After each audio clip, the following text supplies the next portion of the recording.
अस्सलामु अलैकुम रहमतुल्लाहि वबरकातुहू। हदीस शरीफ में रिवायत है, हज़रत उमर रज़ियल्लाहु अन्हु का हुज़ूर सल्लल्लाहु अलैहि वसल्लम की विसाल पर रंज। हज़रत उमर रज़ियल्लाहु अन्हु बावजूद अपनी इस ज़रबुल मसल क़ुव्वत, शजाअत, दिलेरी और बहादुरी के जो आज 1350 बरस के बाद भी शहर आफाक हैं, और बावजूद ये कि इस्लाम का ज़हूर हज़रत उमर रज़ियल्लाहु अन्हु के इस्लाम लाने ही से हुआ, इस्लाम लाने के बाद अपने इस्लाम का अखवा गवारा ना हुआ।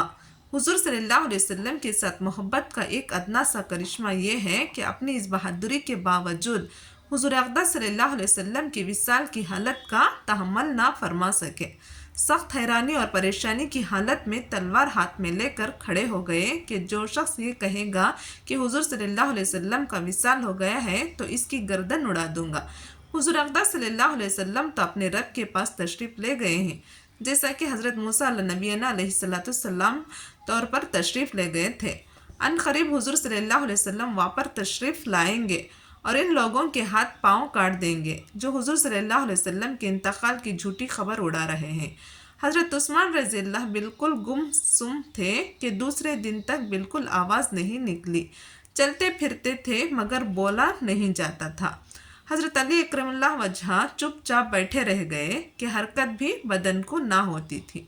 सिर्फ एक हज़रत अबू बकर रज़ियल्लाहु अन्हु का दम था कि इस वक्त के पहाड़ जैसे वक्त को बर्दाश्त किया और अपनी इस मोहब्बत के बावजूद जो पहले क़िस्से में भी गुजरी है, इस वक्त निहायत सुकून से तशरीफ़ लाकर अव्वल हुज़ूर अक़दस सल्लल्लाहु अलैहि वसल्लम की पेशानी मुबारक को बोसा दिया और बाहर तशरीफ़ लाकर हज़रत उमर रज़ियल्लाहु को इरशाद फरमाया कि बैठ जाओ।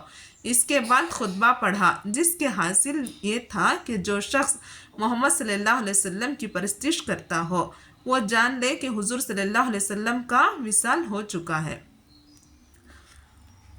लेकिन जो शख्स अल्लाह की परस्तिश करता है वो समझ ले कि अल्लाह ताला शानहु ज़िंदा हैं और हमेशा रहने वाले हैं। इसके बाद कलाम पाक की ये आयत वमा मुहम्मदुन इला रसूलुन क़द ख़लत मिन क़ब्लिहि रुसुलु आखिर तक तिलावत फरमाई। तर्जुमा, मोहम्मद सल्लल्लाहु अलैहि वसल्लम नरे रसूल ही तो हैं, खुदा तो नहीं जिस पर मौत वगैरह ना आ सके। अगर आपका इंतकाल हो जाए या आप शहीद भी हो जाएं तो क्या तुम लोग उल्टे फिर जाओगे? और जो शख्स उल्टा फिर जाएगा तो खुदा ताला का तो कोई नुकसान नहीं करेगा, अपना ही कुछ खोवेगा और खुदा ताला शानहु जल्द ही जज़ा देगा हक़ शनास इन लोगों को।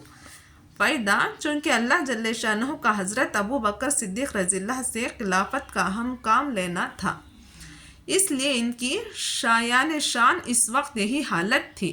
इस वजह से इस वक्त जिस कदर इस्तक़लाल और तहम्मुल हज़रत सिद्दीक़ अकबर रज़ियल्लाहु में था, किसी में भी ना था, और इसके साथ ही जिस कदर मसाइल दफन व मीरास वग़ैरह के इस वक्त के मुनासिब हज़रत सिद्दीक़ अकबर रज़ियल्लाहु अन्हु को मालूम थे, मजमूई तौर पर किसी को भी मालूम ना थे।